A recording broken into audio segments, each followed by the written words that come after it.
day 9 on site. A quick recap: I'm in Springs, South Africa, at a radio transmission site owned by signal distribution company Centec. But before we go to why I'm here, I thought let's have some thought-provoking song lyrics for day 9. And today's song lyrics come from Baz Luhrmann's song Sunscreen Speech. Accept certain inalienable truths. Prices will rise, politicians will philander, you too will get old. And when you do, you'll fantasize that when you were young, prices were reasonable, politicians were noble, and children respected their elders. Respect your elders. So this site is going to be the new home of LM Radio's Gauteng transmitter. The reason we've jumped from day 4 all the way to day 9 is because even though I'm on site every day, sometimes it can be quite time-consuming and physically challenging for the riggers to dismantle each section of the tower. The tower was erected way back in the 1940s, so you can imagine how tight the nuts and the bolts are. Compounding the problem, the top part of the tower has contorted, and so has become almost impossible for many of the nuts and bolts to be simply unscrewed.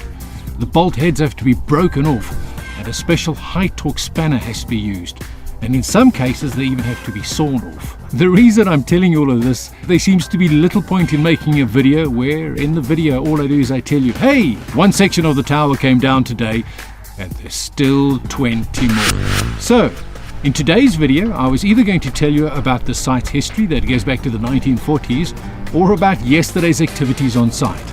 Matthew Moore from Saxmore Electric Fencing arrived to start with a gazillion meters of perimeter fencing. Sadly though, he met with some challenges and he decided to come back another day.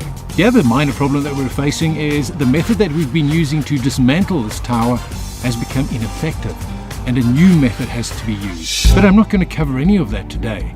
What I'm going to do is I'm going to answer 2 very pertinent questions posted on my Facebook page from Keith Kenny.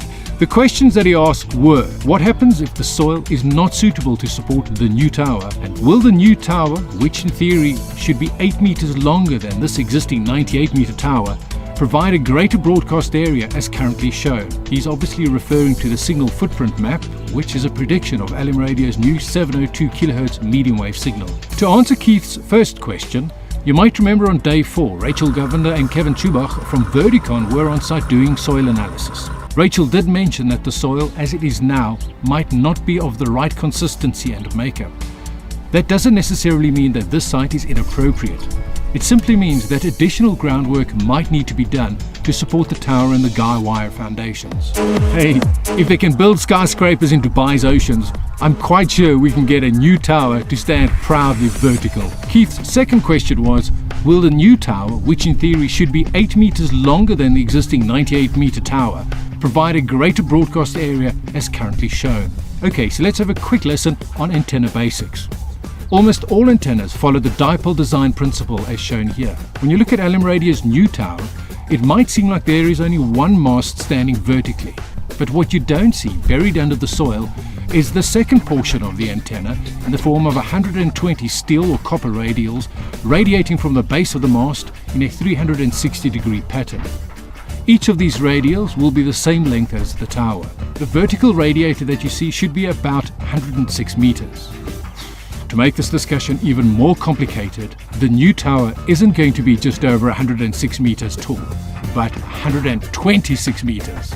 The difference in antenna height is for a whole new discussion and will be covered in a later edition of Gavin Buckle Live. So Keith, in short, the length of the antenna is directly related to the transmitted or received frequency and not the distance it'll propagate. Oh, and by the way, we're expecting a mega crane to arrive on the site on Monday. You can subscribe to my YouTube channel, Gavin Buckle. You can follow me on Facebook, it is Gavin Buckle Live, and I'm on Twitter at Gavin Buckle. So perhaps it's in your hands, perhaps it's in your pocket, perhaps it's on your computer, or perhaps it's in your car. Whatever medium you use, it's still radio.